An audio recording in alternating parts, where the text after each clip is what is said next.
Oh, she's back again, Adonica Duggan with the Baton Rouge Alliance for Students. And we started talking about Baton Rouge Alliance before the year started. Now That's we are right. basically at the end of the school year. And let's start where we are. How do you think this year has gone? I think we've had a lot of progress. I think we've seen a lot of positive initiatives. I think that we're trying to focus in on the right things. I think there's always still a lot more work to be done. Yeah. But I think all in all, we've had a decent school year, and we see the beginnings of a lot of things that hopefully will come to fruition. So. What were your goals for your organization? Because not only are you advocating for kids in the traditional public school model, Baton Rouge Alliance also does work with charters that are in growing number across the parish. Going into this year, what were your goals? I think, we have an exciting new school offering that'll open this coming fall in Great Hearts, and so that'll be great. Just continuing to add to the number of choices that families have for their kids and making sure that more families understand how to make those choices, right? So for us, there's a big priority around making sure that families are aware of where they can send their kids to school, what meets their kids' needs, and making sure that they find that match, right? Yeah. It's interesting to talk about where districts are around the country. The number one topic obviously is pay for teachers. And I know that in this budget there was a percentage raise for teachers in East Baton Rouge Parish. I think it was 8%. Well, they're currently in budget negotiations right now. I think that the goal for the district is to give an across the board 8% salary increase. And I think that that'll really help in making this district more competitive and recruiting the talent. Well, let's talk about how we got to this place over time with teachers not being paid in the way that they should. How we get here? I'm the daughter of an educator. I come from a family of educators, and I really can't understand this lack of emphasis on recruiting the best and brightest to be in classrooms. And I think that, over time we've kind of eroded the importance of what's taking place in our classrooms and how important those individuals who are in front of our kids every day are to making our community a great place to live. Captain Clarida was just here talking about the work the department is going to be doing in the city. I don't understand why teachers and I believe police officers, because the police department is having the same issue trying to find funding to pay officers. But I think teachers are on par with law enforcement in their importance to a community. And it just seems over time that value has just, people have either ignored it or they didn't keep it up. And you see charter schools coming in, and a lot of the charters don't have the same issue. Right. Because from the beginning, they prioritize the talent in the classroom before the kids get there. How does the traditional model, or how should the traditional model change its paradigm? I think we've seen districts, even in this state, do really innovative things around paying their best and brightest. Okay. I think the challenge that districts have is that they try to have this one-size-fits-all approach to how they pay educators. If you have a really hard-to-staff area, so we know finding great math teachers is a challenge, finding great special ed teachers is a challenge, you can incentivize pay for educators to go into those places. That's well within the realm of what the districts have the authority to do. You can also incentivize pay for some of your highest need schools. So if I said, I have a school where I know that those kids are least likely to be exposed to a great educator, I can say, I'm going to pay you more for the next 3 years to go into that classroom. And a lot of districts have gone to more innovative staffing models, and I think we've seen a lot of success with attracting the best and brightest into those districts where they know that they're going to be compensated for their performance in a different way.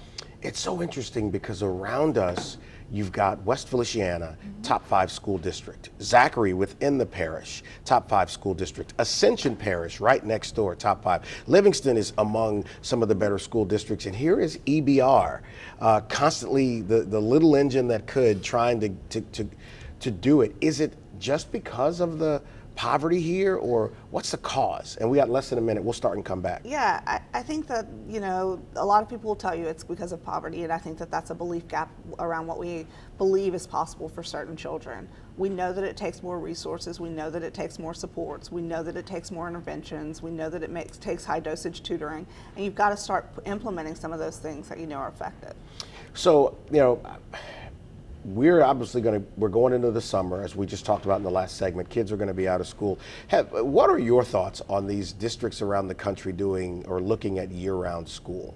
I think you need to have kids engaged in some meaningful activities all summer long. So I think kids need a brain break. I need a brain break. We all need a vacation, but I do think our community partners like the Y, like BRAC, so many Front Yard Bike, so many great community partners offer programming that keeps kids engaged and has them in some meaningful activity, and frankly keeps them off the street.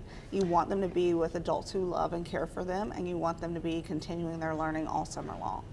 We're going to take a quick break and come back and talk with Adonica about change makers and a little bit more about what the district should be looking at going forward, and then engaging more on the charter school subject. There's so many charters coming to East Baton Rouge with dynamic agendas for kids. We'll be back and talk more with Adonica Duggan in just a moment.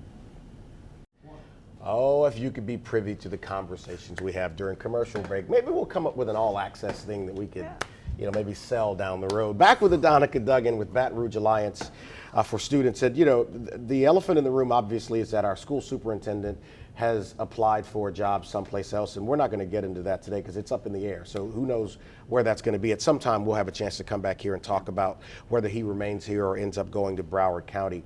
Let's get back to East Baton Rouge Parish, change makers. So many people who follow what you do on social media, they see the posts with people that you guys recognize and come speak to the group. What is change makers for someone who doesn't know? Change Makers is our education leadership program. We ask community leaders to give us a day a month to learn more about what's going on in public education, particularly around the K-12 space in Baton Rouge. And so we engage them with community leaders, we engage them with school board members, state leaders, we tour schools, and then we just got back from our city visit, which is kind of the culminating experience where we go to another city and we tour schools. Where'd y'all there. go? We went to Indianapolis this year. Wow. And we rotate cities every year. We went to Indianapolis this year, I think San Antonio next year. So applications are going to open soon for the next Changemakers cohort. But we really feel like it's a good way for people who aren't necessarily connected to public education in our city, or who have a limited view of their own experience or their children's own experience, to learn more about what's happening across our city in schools of every type. Where can people learn more about that? bralliance.org. Okay, bralliance.org. The perspective that you get from going into a school is not one you get from reading about schools in the newspaper. No. I think people miss that. The one thing that pops out to me when I visit schools is the passion of the teachers for the students. That's right. But then it's also the nature of kids who are in the school and what they need. Let's take people inside of these schools in East Baton Rouge Parish to tell them what they may not know about what's happening there. I think the passion is definitely something that, really strikes a soft space in my heart, which there are those. I know people think there aren't. But, Are you sure? There are. But, I don't think that anybody signs up to be an educator because they want to be like the best paid person in the country, right? No. They sign up because they want to do great things for kids. Right. And you see that when you walk through the halls of schools. Right. And you see how much the kids in our community need from their schools.